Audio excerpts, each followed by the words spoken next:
Elle veut revenir après m'avoir laissé pour un autre plus riche.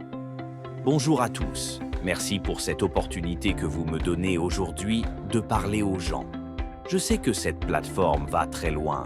Je vous suis en ligne. Je vois toutes vos histoires.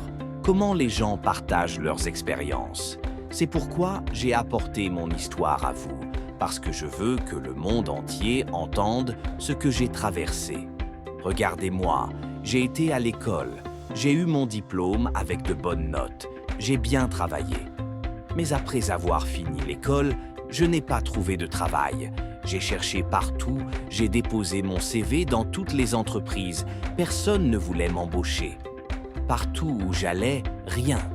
Alors, avec le peu d'argent que j'avais, j'ai décidé de me lancer dans un petit commerce, vu qu'aucune entreprise ne me prenait. J'avais une petite amie à l'époque, et franchement, cette fille m'a beaucoup aidé. Je ne sais pas comment Dieu m'a envoyé une personne comme elle, parce que sans elle, je ne sais pas comment j'aurais commencé ma vie. Elle a été très utile, même quand je n'avais pas de travail. Elle restait à mes côtés, me soutenait, me disait de ne pas m'inquiéter, que je trouverais un meilleur boulot, qu'elle m'aiderait, qu'elle serait là pour moi. Et vraiment, elle l'a fait. Avec le peu d'argent que j'avais, j'ai lancé un petit commerce de rue. Je vendais des beignets, des snacks. Je les faisais frire le matin et je les vendais parce que je voulais continuer mes études. J'avais en tête un programme en informatique, une formation professionnelle, parce que je croyais que c'était ma voie.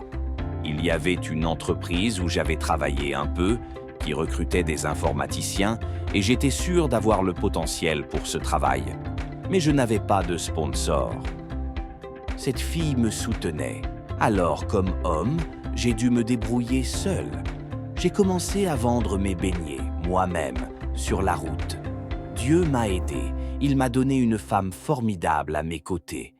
Quand je faisais frire les beignets, elle en prenait une partie pour les vendre. Moi, je prenais l'autre, et on allait les écouler chacun de son côté. Elle connaissait mes rêves, mes capacités. Elle savait que tout ce que je disais vouloir faire, je le ferais. Parce qu'elle croyait en moi. Elle me faisait confiance. Elle savait que je voulais retourner à l'école pour suivre ce cours en informatique, acquérir ces compétences pour ce travail que je visais. Chaque jour, on économisait l'argent qu'on gagnait. Elle était incroyable. Elle vendait avec moi. Et le soir, on rentrait. S'il restait des beignets ou un peu de gari à la maison, on mangeait ça, on se débrouillait comme ça. Elle gérait cette vie avec moi, depuis 2 ans à l'époque. Finalement, j'ai économisé assez pour commencer ce programme. La première année, on a continué comme ça, la deuxième aussi, elle ne se plaignait même pas. C'était un ange envoyé par Dieu, je ne sais pas comment la remercier assez. Ce genre de personne existe-t-il encore? J'ai commencé l'école, un cours de 4 ans. J'ai fait ma première année, ma deuxième, ma troisième, et maintenant, j'étais en dernière année. Mais alors que mes examens finals approchaient, quelque chose s'est passé. Je ne sais même pas comment l'expliquer. Soudain, cette fille a commencé à me montrer des comportements bizarres, des attitudes étranges que je ne comprenais pas. Elle, qui avait été avec moi pendant plus de 3 ans, qui avait souffert avec moi, a changé d'un coup. Je l'ai appelée pour lui demander ce qui se passait, pourquoi elle agissait comme ça. Je lui ai dit de me dire si j'avais fait quelque chose de mal, parce qu'à ce moment-là, j'avais plus que jamais besoin d'elle. J'étais en dernière année. Je croyais qu'après ces examens, avec mon diplôme, on commencerait à profiter ensemble. J'étais sûr qu'avec ce diplôme, je trouverais un bon travail, meilleur que celui que mon premier diplôme ne m'avait pas donné. Mais elle a commencé à me dire qu'elle était fatiguée, qu'après toutes ces années de souffrance avec moi, elle n'en pouvait plus, qu'elle n'avait pas eu assez, qu'elle était épuisée. Elle disait qu'elle avait rencontré un meilleur homme, que j'avais été un menteur, que je l'avais trompée sur mes promesses. Je l'ai suppliée, je lui ai dit qu'il ne restait qu'un peu de temps, qu'on allait bientôt récolter les fruits de nos efforts. Je lui avais promis que si je finissais ces examens et obtenais ce diplôme, je ferais beaucoup pour elle. que tout ce qu'elle avait investi en moi ne serait pas perdu, que tout le quartier, le monde entier entendraient parler d'elle. Les gens qui nous voyaient vendre dans la rue sauraient qui elle était. Mais elle n'a rien voulu entendre. Elle disait qu'elle avait trouvé un homme avec une voiture, un bel appartement, qui promettait de bien s'occuper d'elle, de lui offrir le paradis et la terre. Elle disait qu'elle m'avait donné une chance, mais que ça ne valait plus le coup. Je l'ai suppliée encore et encore, mais elle m'a quitté. Elle a pris ses affaires et est partie de chez moi. Je ne l'ai plus revue. J'ai repris ma vie seule, décidé à ne pas abandonner. J'ai continué mon commerce et mes cours en week-end. Pendant la semaine, je vendais mes beignets, mais le travail est devenu double. Tout reposait sur moi maintenant. Ça m'a pesé, ça m'a vraiment affecté. Je n'avais plus le temps de réviser pour mes examens. Je ne pouvais plus me concentrer. Je n'avais plus la même énergie. Tout ça parce qu'elle m'avait laissé au pire moment. Mais je n'avais pas le choix. J'ai continué. Je faisais frire mes beignets. Je les vendais moi-même. Un jour, alors que j'étais sur la route en train de vendre, une femme m'a approché. Elle a acheté des beignets et m'a dit qu'elle avait vu cette fille avec qui je vendais avant. J'ai dit qu'elle n'était plus avec moi, qu'elle avait pris son chemin. On a discuté, je lui ai raconté mon histoire. Elle m'a dit de ne pas m'inquiéter, qu'elle allait m'aider. J'étais surpris. « Comment vas-tu m'aider ?» Elle m'a répondu qu'elle allait me soutenir pour que je passe mes examens et obtienne mon diplôme, pour que je ne reste pas à vendre dans la rue, mais que j'ai un meilleur travail. Avant que je m'en rende compte, elle m'a donné l'argent pour payer mes frais d'examen.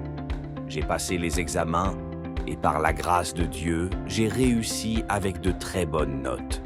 Les organisateurs du programme m'ont appelé. Ils m'ont connecté à une grande entreprise qui m'a offert un bon boulot, une maison, une voiture, des avantages que je n'attendais même pas grâce à mes résultats. Cette femme, cet ange envoyé par Dieu, m'a regardé et m'a dit qu'elle voulait m'épouser. Je lui ai demandé si elle était sérieuse. Je n'étais pas riche pour lui offrir ça. Mais elle a dit qu'il n'y avait rien de mal chez moi, que j'étais un homme travailleur, intelligent, brillant. On s'est mariés, on vit heureux ensemble. Je l'aime tellement, elle m'aime aussi. Je ne peux même pas comprendre l'amour que Dieu m'a donné à travers elle. Mais un jour, en rentrant du travail, ma femme m'a dit que quelqu'un m'avait cherché. C'était une femme, et quand elle m'a dit son nom, j'étais choqué. C'était mon ex, celle qui m'avait quitté pour un homme riche. Ma femme m'a dit qu'elle était venue, qu'elle voulait me voir d'urgence, que c'était important. Elle n'avait pas laissé de numéro à l'époque. Elle m'avait bloqué, mais là, elle en avait laissé un. J'ai appelé. Elle m'a dit qu'elle avait entendu que j'avais de l'argent, une voiture, un travail, que j'avais fini l'école. Elle disait que je l'avais abandonnée, que je l'avais laissée tomber. Je lui ai répondu « Comment je t'ai abandonnée ? C'est toi qui m'as quitté pour un homme riche. » Elle disait qu'elle voulait revenir dans ma vie, redevenir ma femme, que c'était grâce à elle que j'avais tout ça. J'étais stupéfait. Elle m'avait quitté, et maintenant que j'avais réussi, elle voulait reprendre sa place. J'ai coupé l'appel, mais elle a commencé à appeler ma femme, à la menacer. Je ne sais pas comment elle a eu son numéro. Elle disait qu'elle allait mettre le feu à notre maison, qu'elle connaissait nos noms, ceux de notre famille, qu'elle allait utiliser des gris-gris contre nous, qu'elle irait voir un marabout si ma femme ne quittait pas la maison. Ma femme a eu peur. Elle m'a dit qu'elle voulait divorcer, qu'elle n'avait pas demandé ça. J'ai essayé de la rassurer. « Ne t'inquiète pas, je vais gérer ça. Elle m'a quitté quand j'avais le plus besoin d'elle. Elle ne te fera rien. » Mais cet ex venait chez nous en mon absence, laissait des choses bizarres devant la porte. Ma femme paniquait. Notre maison heureuse est devenue un lieu de peur. Je ne sais plus quoi faire. J'ai parlé à des amis. Je leur ai demandé de supplier cette fille de me laisser tranquille, mais elle menace ma vie et celle de ma femme maintenant. On était en train de profiter et elle veut tout détruire. Elle a garé une voiture devant notre portail. Je crains qu'elle nous fasse du mal, qu'elle mette fin à nos vies à cause de l'argent qu'elle pense que je lui dois. Je viens sur cette plateforme pour demander des conseils.